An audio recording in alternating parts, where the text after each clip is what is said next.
This is a show about facing fear, unlocking courage, and taking action. Courage isn't necessarily a daunting thing. It's going to give you more purpose. It's going to give you more drive. It feels like making a courageous decision is going to get you closer to who you aspire to be. It's knowledge plus faith plus action equals courage.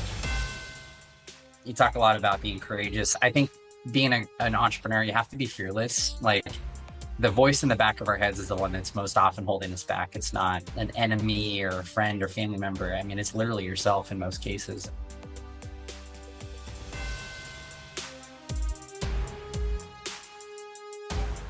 "2017 sort of feels like a blink, and the pandemic doesn't help. But to you, does 2017 feel like 100 years ago or a year ago?" 2017 was a good year for me. I got married, started a company, and I guess I was broke at the same time. So there's three things that worked out. Man, you're a braver man than me. I know my company's called Courageous, but I would say that that's in the land of courage. And I'll tell you, my mind doesn't go to the entrepreneur side. Like, I I mean, I guess it does. Where I went first was my wife and I, when we got married, I would never drag another human through like an unfunded, a non-funded startup, which is what mine was. So like the first 5 years of my first business, I'm like survival mode, fear, stubbornness. Then I was like, okay, I'm going to survive. And then I was like, I can actually date, met my wife, and the rest is history. But like, wow, so 17, you're broke, start a business, and get married. What were you thinking? I have nothing to lose. Literally, yes, that's accurate. Well, I would say that you're doing just fine here. And Trust and Will has been such a fun rocket ship for somebody like me and to watch, and I am watching from afar. I think we probably met for the first time in your office when you were still in San Diego, maybe 18, and I was very curious, maybe 19, Yeah, you're still at Downtown Works in 2018, so that's where it was originally. and I was super curious of what you guys were doing. I just love when you see complicated arenas made easy, and not that it was a commodity, but you made it accessible. That and did you just like out of the gate go, why isn't anybody in this arena? Yeah, I mean, that's the culmination of this whole business for 5.5 years now. As as a consumer, not an attorney, as a consumer who was getting married, who wanted to be like somewhat responsible, even though I had no money. I joked that I was broke, but like a little bit of money, but like pretty much broke. But the idea that, my wife and I were going to get married, we should talk about money. We should talk about taxes. We should talk about life insurance and setting up a will. And these shouldn't be uncomfortable or awkward conversations. But in our culture, it's like not a common thing to talk about at all, like at any point in your life, whether you're married, young, old, wealthy, poor. So when it came to the estate planning piece specifically, I was like, hey, her dad had passed when we had started dating like 12 years ago, and stuff just kind of lingered for years. And I didn't feel like it was my place to ever have an opinion or input, but I just kind of watched it and watched the dynamic between her stepmom, her brother, and various assets from a home in Texas to guitars, one of which is in my closet behind me here, and if they're worth something or not, and do they sell them? Do they keep them? Do they donate them?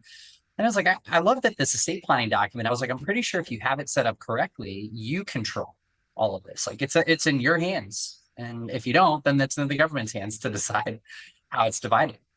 And so I was like, well, at least we should look into it. And when it came to estate planning, I went and talked to a couple attorneys. I got a quote for 3,000. I got a quote for 5,000. So I was broke, so I couldn't afford either. But I was like, what for the $5,000 guy? I was like, why is your plan more than the other one? Is it better? He's like, no, it's just my rate. And I'm like, that's crazy. It's like playing for the same car at a different dealership, just a higher markup. I was like, that's crazy. And naturally looking online, looking for somebody who's doing this best in class, TurboTax like, nothing that really got me excited. I was like, how is no one doing this? That was like my first thoughts. I'll pause there. No, I mean, keep going. I mean, where my brain honestly went was it's fascinating that it is sort of a taboo conversation. Although I think because you're in my sphere and now I see Trust and Will, it's less so, which is I think the point. But yeah, like my wife and I met on Match.com. There wasn't a line item on estate planning, right? You have a common interest in estate planning. Swipe right. Yeah, yeah, exactly, right. But to your point, we should be talking about this type of stuff.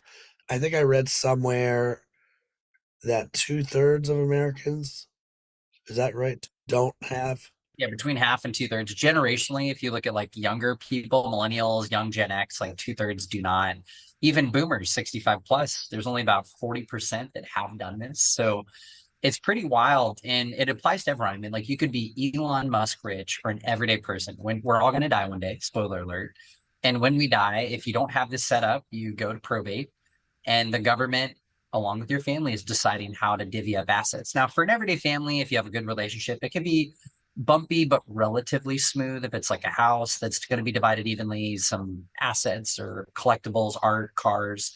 But like when you look at Aretha Franklin, Prince, Tony Hsieh, Zappos, very notable figureheads dying without a will.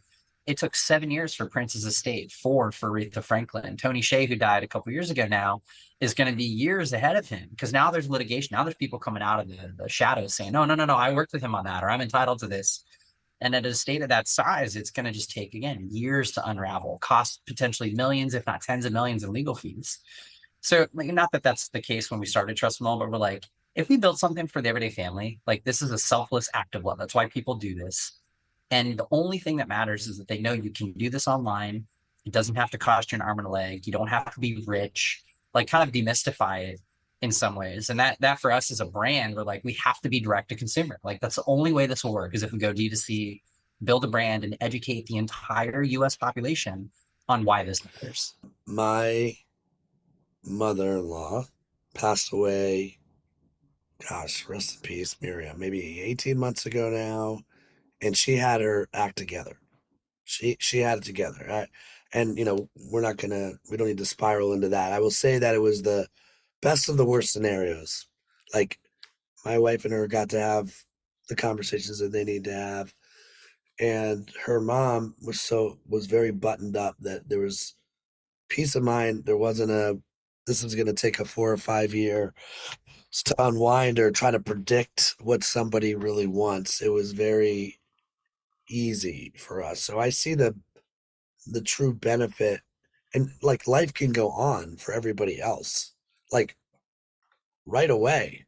Not that you're trying to like put something in the ground and not literally want to talk about it, but for us, I think we appreciated that she had her act together. So when I hear like no less than 170 million Americans are not, they don't have their act together in this space. And by the way, not a small opportunity, like you said, spoiler alert, everyone's going to pass away. What is, like, when you think about the one thing you were most worried about, and it could be the team you put together or someone's going to come into the space, or like, if you have to go back, what was the number one thing? Not getting sued, 3 non-attorneys starting an estate planning company. I was like, are we like allowed to do this? Like, it was so obvious. Like we looked at like Airbnb's co-founders didn't come from hospitality. Uber and Lyft's founders didn't come from the taxi industry. There's so many examples of entrepreneurs that like faced a personal challenge or problem, come from no industry experience or expertise, and saw an opportunity. And those were regular Uber, Airbnb, Lyft, very regulated industries, like almost like mob level regulation to some extent. And for us, ours isn't mob. It's not the mob, it's attorneys and state bar associations, but like very regulated industry. So of course we consulted some trust and state attorneys, like just kind of figuring out, is this something that we want to pursue without getting too deep into it? And then we ended up hiring one of our first employees at the company, who's still with us today, was a 10-year practicing trust and state attorney. And it took us almost a year and a half, 2 years to get our documents and our product experience live in all 50 states, because we wanted to be aggressive and ambitious on the growth of the company, which we have been for 5.5 years, but conservative on not stepping on toes, not being subject to unauthorized practice of law. And I can proudly say that 5.5 years, we've only had 2 inquiries, which is just like, hey, we want to like learn more about what you're doing, how you approached it, provided a response. And that was the end of it. There was no follow-on. So, and now we're doing coalition building. We're working with the trade associations. We're actually passing legislation within our industry to accelerate innovation and digital signature adoption within estate planning. So like 5.5 years to like finally have budget and relationship building towards the industry that previously maybe thought we were trying to go against them from a business model. We're not competing with attorneys. We want to complement attorneys and their journey and complement the consumers that they can't serve because they can't afford the attorney or they didn't know to go to an attorney. They can do it online safely. Talk to me about your OG team. Who was on the OG team? I know a couple of the guys, but like, talk to me about like why this team. Were they friends? Were they experts at what they did? Did you go to college with them? Yeah, so I've been a serial entrepreneur. So this is startup number 3, second venture backed business. So you talk a lot about being courageous. I think being an entrepreneur, you have to be fearless. Like the voice in the back of our heads is the one that's most often holding us back. It's not an enemy or a friend or family member. I mean, it's literally yourself in most cases. And so I was like I said, when I opened up, I was like, I had nothing to lose. I had no money and nothing else I was working on. Thankfully, my mother, my wife's stepmom, she took us in the first year of the business because we barely paid ourselves anything. So I had a roof over my head. I was like, what's the worst that happen? It doesn't work. And then, yeah, go get a job somewhere. And when we started this, so Daniel and Brian, my co-founders, I've known for maybe 8, 9 years now, because we've been in business for 6. And Daniel and I met up for coffee August 4th, 2017. So almost 6 years ago to the month. And we're kind of jamming on crypto and life. And he's like, dude, I made a bunch of money in Bitcoin. Like if I get hit by a bus, like I don't know what would happen to it.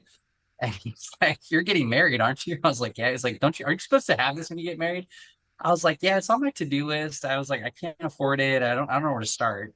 And that's really what kind of kickstarted the first few months. Like we went to before we were in the co-working space, my apartment complex had a clubhouse every day, August, September into October of 2017, researching what is estate planning, who's in this space, what's the business model, why does nobody have this, everything you'd want to figure out, and do we pursue this? And then we had this opportunity to do the largest pitch competition in San Diego, the Quick Pitch, which is at Qualcomm's headquarters. It's in front of 500 people in the auditorium, like all the movers and shakers of the startup community. I'm like, dude, we should pitch this and see what the response is. Like, we didn't even know if we'd get on stage because there's hundreds of applicants. Got on stage, top 10, pitched live in front of 500 people, took third place, got a big Happy Gilmore check for 5,000 cash. And Brian, our third co-founder, we'd kind of pulled him in because he worked with Daniel. We pulled him in to like help us do a Squarespace page. We're like, we need to capture email leads. Like there's real people in the audience. And I think I can share this, but like he got fired that night because his boss saw him in a photo, and we literally just like, it was a Squarespace page. Like we didn't know we weren't even a company. Like we were just like working on something. But Brian obviously joined as third co-founder. He's been a wonderful addition, still with us, obviously. And we've been building this company for 5.5 years now. So the other 2 people we hired straight out of the gates was Patrick, our GC, who had been a trust and estate attorney, and Eric, our director of engineering, who had been our head of engineering. He had been an engineer in my last company.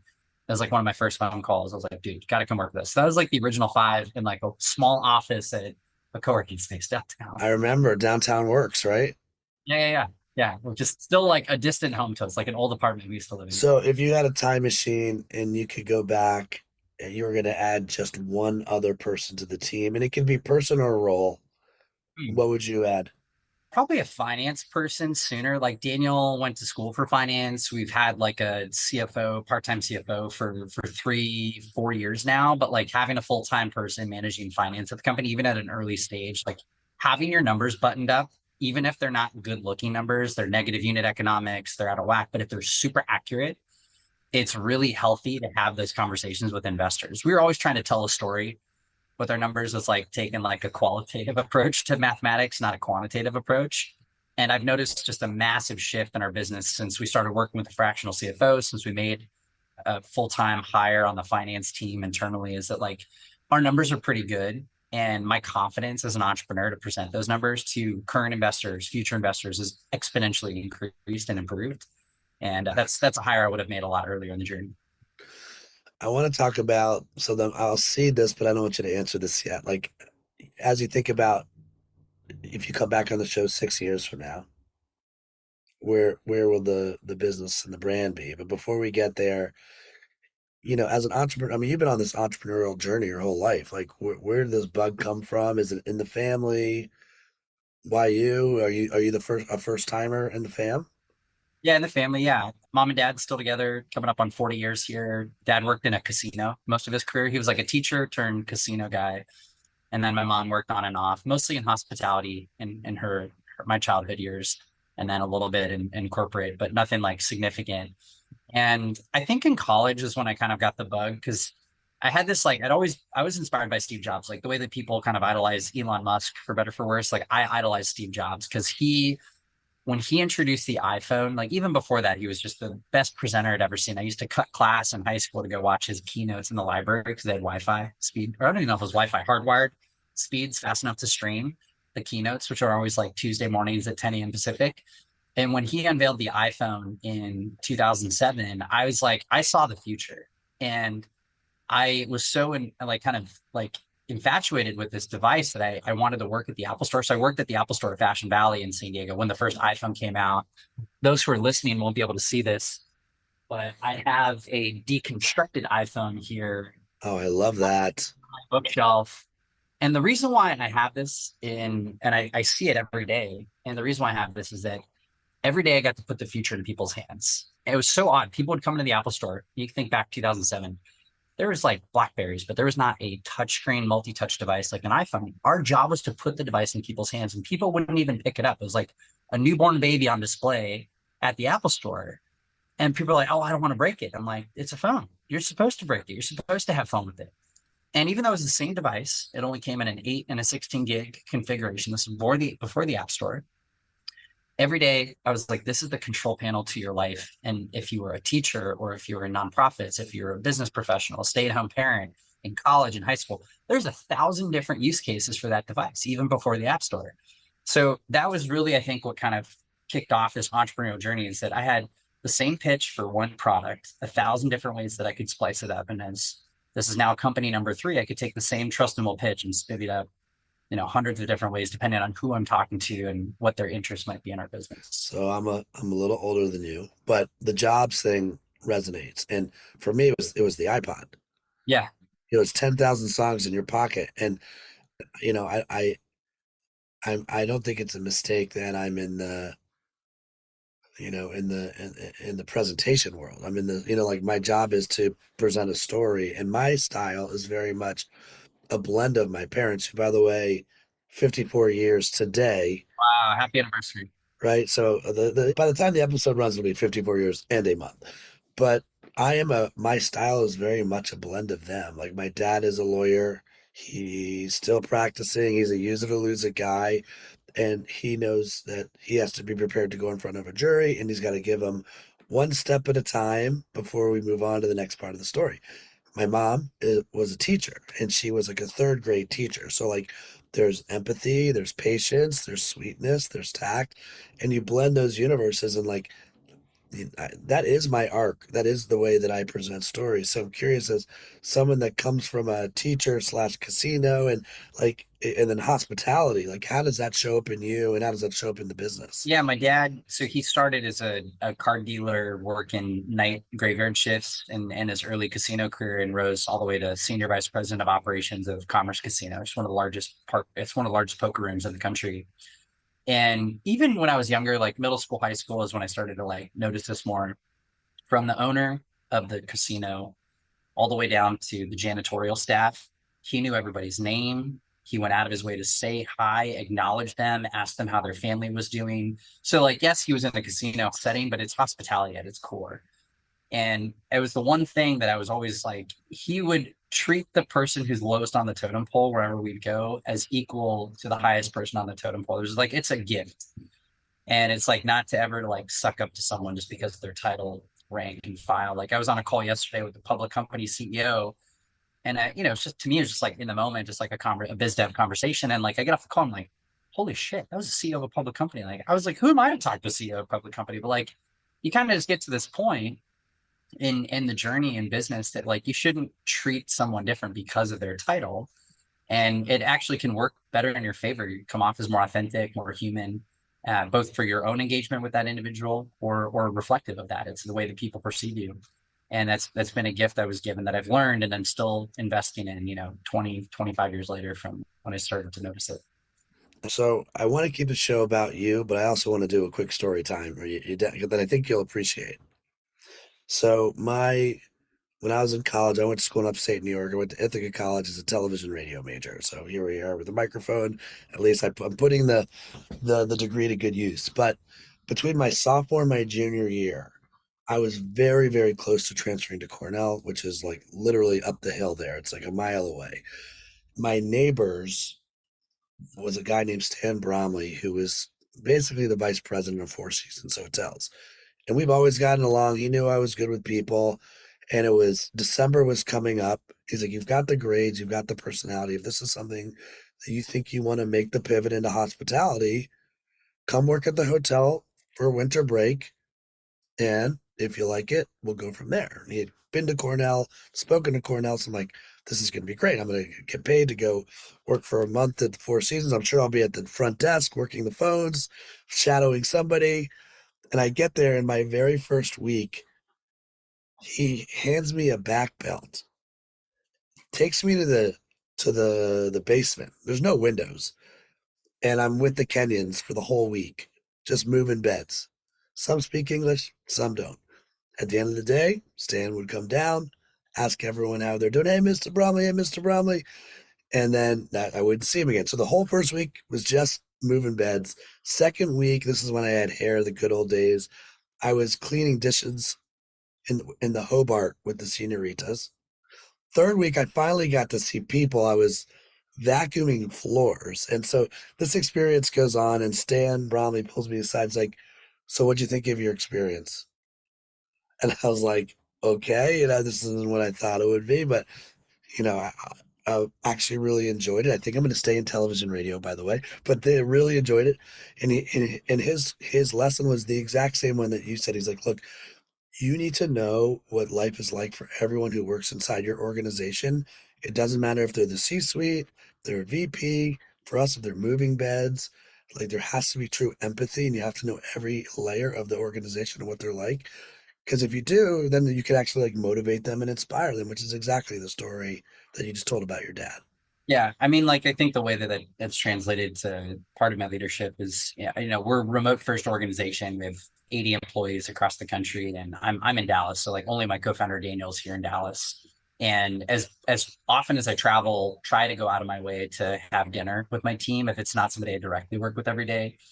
We had a conference in Vegas, had one of our QA engineers come out to dinner. I was in New York a few weeks ago, invited a QA engineer and two of our partnerships managers out to an event. And like even in LA, bringing in someone from our probate team, our support team, and multiples from our support team, and just like, hey, let's go to dinner. Like, let's have fun and enjoy each other's company outside of the company events that we do a couple times per year.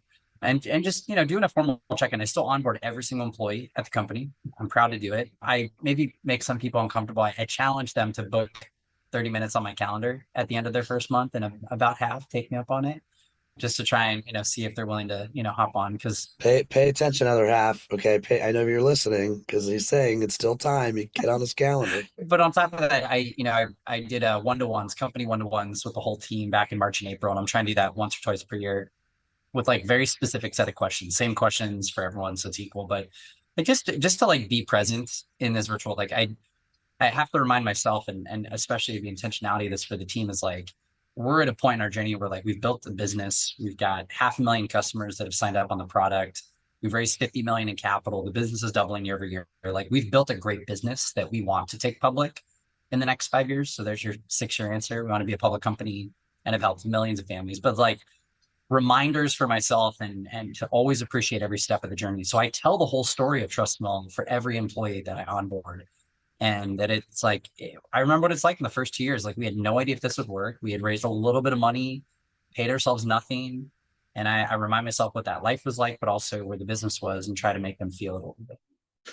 I mean, you're in Dallas now, but I'm going to claim you as a San Diegan still. I mean, I'll turn my camera, just no one can see. I still have my Aztec logo up here. I have a Shaun White snowboard on the wall here. I have a Tony Hawk skateboard on the wall here. And I have a certain pick on the wall over here. So as Dallas as I am, I'm still very much a SoCal kid at heart. well, talk to me about March Madness this year. How much fun was that for you? It was awesome. So San Diego State, I mean, the farthest we had made it prior was Sweet 16 with Kawhi Leonard. And, I was in school when that happened. So that was just incredible. And then when we got Sweet 16 and then Elite 8, and then I saw Final Fours in Houston and we're in Dallas, I was like, we're going. I was like, the world is stopping for a couple of days. We're going to Final Four. We got a buzzer beater. to win that game, which was the greatest sports moment of my life. I like, and celebrating it with people that I hadn't seen in 15 years was just as cool as the moment itself. And then going to the national championships, even though we lost UConn, it was like their fifth time in the big game.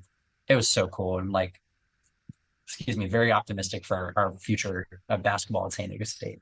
I mean, the buzzer beater was ridiculous. I mean, just Like the image of him shooting it, it's just like forever just imprinted in my brain. Both the picture, like the iconic picture that was in every newspaper, as much as like being there in person. And like, I think losing our minds for 5 or 10 minutes. Like the next game was starting, they're doing warm-ups, and like they're like, you need to get out. Leave. Go party up in the stands. we'll see you Monday, but get out of here. Yeah. So, do you feel at all like San Diego State kid, first time? I mean, you've been an entrepreneur, you're learning as you go along, but because it's not exactly in the blood of the family, like, did you have imposter syndrome along the way, or do you still have imposter syndrome? Still do. It's pretty common for entrepreneurs. I think there's like a like almost every day for the people listening, like I'm almost always in a trust and will polo. Like I'm just like putting on the jersey every day. Like I'm not an athlete, but like I can get in the mindset of being in the business and taking this jersey off at 5:30 and being a husband and a dad to a daughter and to a dog. And there's part of my personal life that I feel very confident in, and I think I've learned to embrace the uncomfortableness of being an entrepreneur, because every quarter this role changes. Like in the early days, I'm wearing multiple hats. Now I'm 2 or 3 layers removed from a lot of the departments in the company.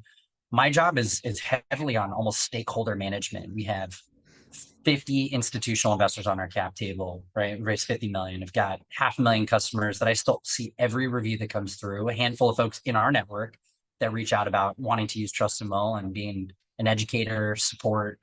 We have 100 plus institutional partners. So I'm out meeting with executives at large banks and insurance companies, special interest groups, coalition building as we're leading lobbying and legislative efforts. I have no political background. So we have a strategy firm in DC. I have 2 attorneys. Like I was on a call earlier today about that. And then on top of that, just like being as present as I can without it being a distraction, at least on LinkedIn, a little bit more Twitter for the business's benefit, and like being accessible, being available, trying to monitor the inbox. It's like I'm probably getting 1,000 to 3,000 notifications per day between all channels: Slack, email, social, text, phone calls, Zoom calls. It's always context switching too. Like I could do a podcast with you, and the call before this was talking legislative efforts. The call before that, talking about a nonprofit group that I'll be speaking to. They're rising stars within the organization. Earlier today, talking to an investor, it's like I've almost had to learn to embrace that like ambiguity. Every single call could be different, but it's like I could literally end this podcast and transition to the next call, which I will, and like not think twice about like, oh no, I didn't prepare for this. It's kind of weird. That's where my roles evolved into, is this forever context switching and trying to make sure that I'm sharing that context in conversations with my chief of staff, with my executive team, so they kind of know what's going on in Cody's world, that I'm not just on this island by myself most days. It's wild, but I kind of just embrace it. Well, I love your demeanor and your energy and like your accessibility, and I think your positivity. It comes out like not just in this conversation, but I've never not been happy to run into one of your posts on LinkedIn, because it's there's progress and there's energy, and I just think you're a glass half full guy, and we need more of that. And it comes through in the way you articulate yourself. Yeah, I mean, like the world's like, as much as there's like problems and challenges in the world, like I don't know. I mean, like we went through the pandemic, we went through this last year's economic challenges, and like always finding the right lifeline at the right time. And I've tried to use this like kind of phrasing of like we're creating our own luck as often as we can every day, in good times and bad. Because like until there's a like at least in the business lens, like until there's a transaction, like we are still building for the long term. Like that is to take this company public, and building relationships and partnerships and the backup that like there's always a potential that somebody comes along to acquire us. But like we've got stakeholders, which is again our investors, our team, our customers. They're all counting on us to drive this business as far as we can. And then on the personal side, like third time around, like being as present as I can with the family. And I've been traveling a lot more now that like we're very much in full swing on conferences and people want to meet in person. But I like my family time. I like actually turning off the entrepreneur mode and just transitioning to dad and husband on nights and weekends and trying to lead that example for my team that's like forever thinking through, like, that's a challenge. Have you like taken the family on the road with you to any of these conferences? I got to take my wife to that Entrepreneur of the Year event in San Diego, which was super cool. I mean, like, I'm not I like the we. I like winning with the team always. So I share the award and recognition for the Entrepreneur of the Year with the team. But my wife came with me to that event. It was cool. We've been together for 12 years. That's how long I've been building startups. And first one failed, second one had some success, but didn't end up where we wanted it to be. So the third time around, like, I share it with her for sure on that piece specifically. But I don't know. It's just kind of, today to me is just Wednesday at Trust the Well, as weird as that's supposed to say. Well, I'm sure you've learned you can't spell trust and will without the us in trust. So, all right, what is, like, again, if the data is the data, then like you said, 2/3 of us don't have an estate. Like, what do you want us to know about, why this is important and why you're the right partner for us? Yeah. So trust them all. I mean, again, our existence matters to make estate planning accessible and affordable for everyday families. Most people will never do this. They either don't know to do this, they don't know that they can go to an attorney, they can't afford the attorney. And it's like all of the triggering events that really get people to do this. Kids is number one, buying a home. Sadly, the death of a loved one is typically a large trigger. Divorce, marriage, sometimes more or less, a wealth transfer, meaning like you're inheriting money or you're making money, a liquidity event. You sell a business or equity in a business, you get cashed out. These are all triggering events to get to do this. And when people come to trustandwill.com, we assume you know nothing about estate planning. So we're very heavy on education. We have hundreds of articles on our Learn Center. We have a simple quiz that has kind of the questions mostly around triggering events that's going to help you get started with a will or with the trust package. Most people know what a will is through family or pop culture references, or their parents threaten to leave you out of it at some point, or there's movies like Knives Out around the whole plot's based around a will. And then the trust is like, it's had this like rich kid trust fund connotation for so long, which is total BS. Like, it's a myth busted. Like, the reason people set up a trust is to avoid probate. You create a trust, you could call it whatever you want. Most people call it their family name. So the Barbo family trust, and you put your assets in it, your biggest assets, your home, your financial accounts. And effectively, like, when I pass away, my wife as trustee takes over the ownership of those assets and accounts. You generally avoid probate if it's funded correctly, but there's a lot more handholding and education that comes with people choosing the trust, unless they're getting like told by their financial advisor to do it, or they know to set up a trust, which is rare. So when you come to Trust and Will, it takes about 30 minutes to fill out all this information about your kids, your family, your assets, questions about healthcare. If you are incapacitated, who can make decisions on your behalf? Do you want to be resuscitated or not? That's like the pulling the plug question that we all want to avoid, but like, it's very important. And then there's also final arrangements. Do you want to be buried, cremated? You have human composting now, which is illegal in like 7 states, and just like literally grow back into the earth. And there's all these questions that we ask you about this. And if you have any want or reason to talk to a human being, we have human support 6 days per week. Chat in, talk with Jason, Anna Marie, Megan, Ashley, Meg. And we make the process as simple as it can be, even though these are daunting questions you've never asked yourself or your spouse or partner. Cost around? 159 and 259 for a single and couples will. And then we have a $600 and $700 package for trusts for single or couples. And then if you want to come back and make updates, so you have unlimited updates in the first year. Typically people opt into the small membership. It's $19 a year for the will, $39 a year for the trust. And that's the ability to come back if you have any major life events. So like my life, moved to Texas, bought a house, had a kid the last couple of years, all those are included in this small membership without having to pay the full price again. And the concern is that most families that set up an estate plan with an attorney, that those documents might go untouched for 30, 40, 50 years. Your whole life can change. The people named in the documents may all no longer be alive. You have new assets, new families. You might have gotten remarried, blended families. So it's really important to keep these documents up to date. And that's why we got into the probate business. So probate, about 1 million families per year end up in probate. It's kind of the government's court process for transitioning wealth and assets if you die with a will or no estate plan.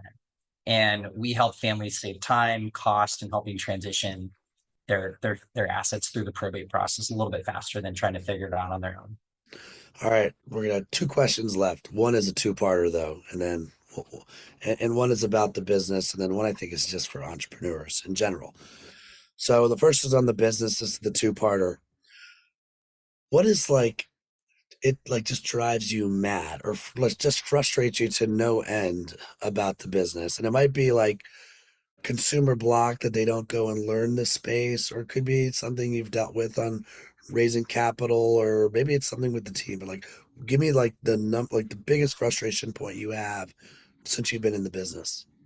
Yeah, probably more on the regulatory side. So estate planning, due to its kind of legacy nature, has been executed offline, like paper documents, wet signature, in-person notary witnesses. Almost every industry has been touched by digital signatures. DocuSign is kind of the leading charge in that example. Notary historically has been offline. You have a notary that comes to your house or to your place of business, or you go to a UPS store. There's companies that notarize.com specifically that have been very successful in lobbying to get digital remote online notarization. I think they've activated 44 states and they've raised like $250 million in their company's journey. And that's been a huge effort for them. So our frustration, my frustration, is the lack of acceptance of digital signatures and execution within estate planning. And like no one was solving this. Like there's like a little bit of effort from LegalZoom, so I like to give them credit there, but like they didn't build anything from a product perspective. So in 2019, we actually completed the first electronic will in US history. We saw legislation happening in Nevada. We wanted to build a product experience, so we partnered with notarize.com, made that happen. We've done that in 5 states now, first in 5 states, and we've been lobbying. We have a strategy for MDC. We're lobbying in over a dozen states that we've been successful in, another 8 this year, to bring this digital execution to all 50 states. Like it is so obvious after pandemic that consumers should be able to digitally sign and notarize these documents, and you still get pushback. And everybody that pushes back, I'm like, have you ever used DocuSign? Like, of course. I'm like, how could you not be behind this? Like there's identity protection. It's an audit trail. It's far more secure than the notary. That like the notary doesn't show up when you die in probate. Like they're dead too. It's like a book that they stamp as well. It's the stupidest thing to me. I'm a little triggered by your question. and we want to make estate planning accessible. Like creating an estate plan is meaningless if it's not executed. Completely meaningless. You could spend 10,000 on a trust with the best attorney in the city. You don't execute it or fund it, you're in probate. It's like, why? All right, now that you're triggered, I have to get you untriggered. So here's the good question. So I know you just had an offsite with your team.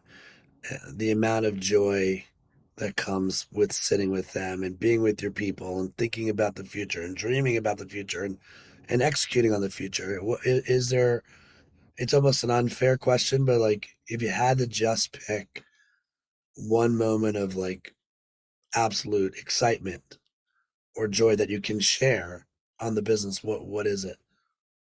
Now it's when our team meets up in person. So we did like our company-wide summit back in the spring. We did an exec summit a couple of weeks ago, but company-wide summit in the spring. And we met up a couple times company-wide throughout the pandemic, kind of COVID cautious with all the protocols you'd imagine. It's like it's hard to feel the business when you're virtual. Like I have to like really drink the Kool-Aid every day because I'm just like you on this interview. Like we're staring at a computer screen.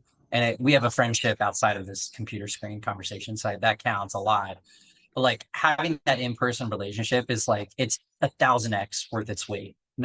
I spend all day, every day with my co-founder, chief of staff on different Zoom calls. I get to meet up with my co-founder every Monday for 2 hours. Daniel, he's here in Dallas. It's like it's so invigorating.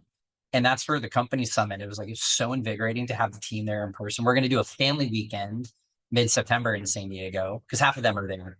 And people are like, what do you mean a family weekend? I'm like, wives, husbands, spouses, partners, boyfriends, girlfriends. Someone asked if they could bring their parents. They bring the parent. Kids are welcome. We're going to have outdoor activities for dogs.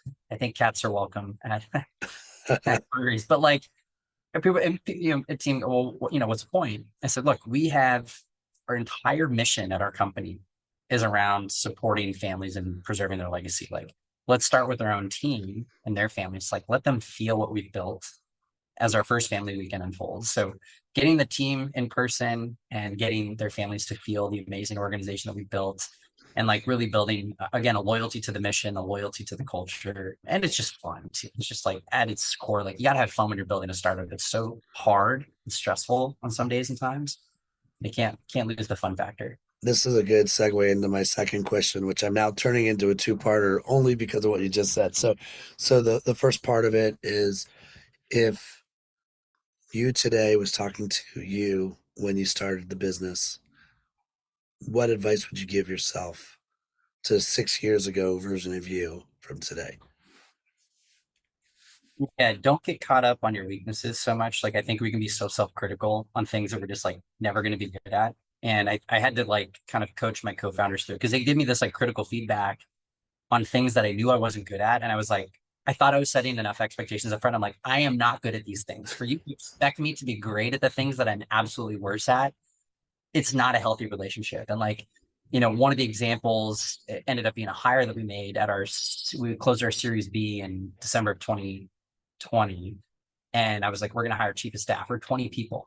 And they're like, you don't need an executive assistant. I'm like, it's not an executive assistant, it's chief of staff.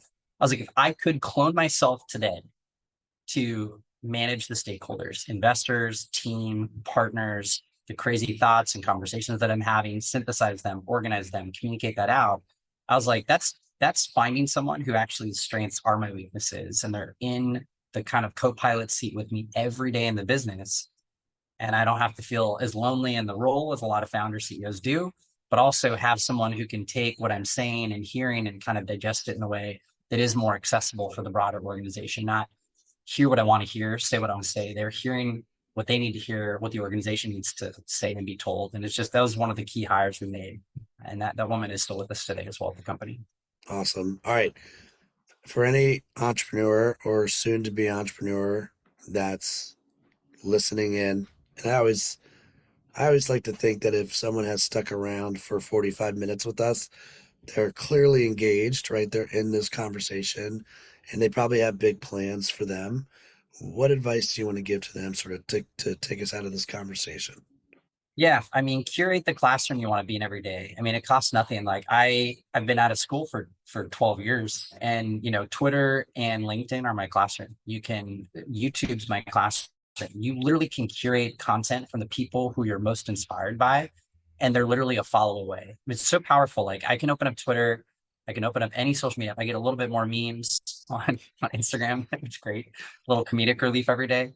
But like Twitter and LinkedIn specifically, from a networking perspective, like I'm always shocked when people don't add context when they're connecting with someone. Like I get so many LinkedIn requests per day, and if somebody doesn't give me a reason, like unless they're at a company that we're talking to or organization that I want to be with, or a ton of mutual connections. But if I don't have context, I'm like, why should I accept your connection request? It's like you're like in the circle with me at like a happy hour, but you're not speaking. So I don't know you. I don't know anything about you. You're at the event, so there's something interesting about that.